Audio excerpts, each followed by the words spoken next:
भैया आप सबका हर हर महादेव, जय भोलेनाथ। भैया बबलू बरनवाल जी सूरपुर से हमसे मिले ही आई हैं। भैया शिवरात्रि के भव्य प्रोग्राम करत हैं, शिव बारात निकालत हैं और लगभग 12 साल से निकालत हैं। बहुत भव्य कार्यक्रम रहा भैया।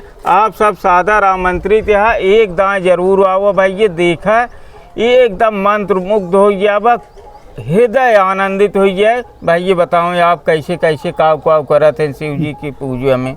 वो अब भैया शिव बारात निकला थे बड़े धूमधाम के साथ।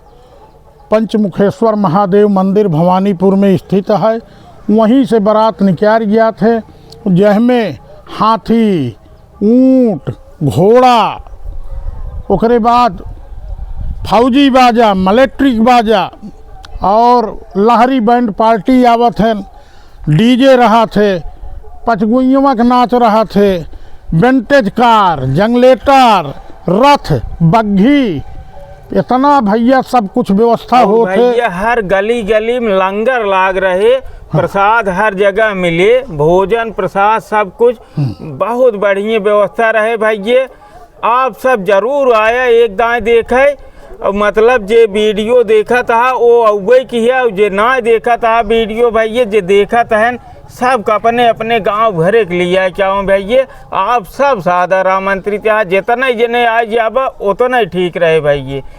बाबा भोलेनाथ के बारात में सब सादर आमंत्रित है। काका भैया सबसे हाथ जोड़ के प्रार्थना बा कि बाबा भोलेनाथ के प्रसाद सब जरूर ले कोशिश की है भैया, सब प्रसाद ग्रहण करा भैया। परसों 15 तारीख के महाशिवरात्रि के दिन सूरपुर में पंचमुखेश्वर शिव जी के मंदिर पे बबलू बरनवाल नंदलाल सेठ के लड़कियाँ हैं।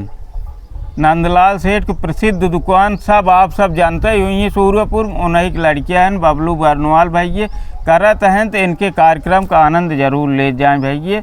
हर हर महादेव, हर हर महादेव। भैया सारे व्यापारी सब जुड़े रहते हैं। अच्छा। सबका दान भंडारा में जाता है, जिसका जो इच्छा हो, क्यों रिफाइन, क्यों पत्तल, क्यों गिलास, क्यों मसाला। अच्छा। सब पूरे सूरपुर वाले खेले रहा थे मंदिर सब मिल के करत हैं कथम, हाँ सब सम्मिलित रहा थे। बारात में सब क्यों रहा जुड़ा है और सबके सहयोग से वो निकला थे और भंडारा होते और सब आवत जब भैया आनंदित हो जावा भगवान भोलेनाथ के और मैया पार्वती के चौक पे जयमाल पड़े, वैवाहिक वर्षगांठ मनाई जाते, आरती होए, पूजा होए, भव्य कलाकारों द्वारा सब कुछ दिखाई जाए भैया। तो भैया जरूर आवत जाइए। हर हर महादेव, हर हर महादेव।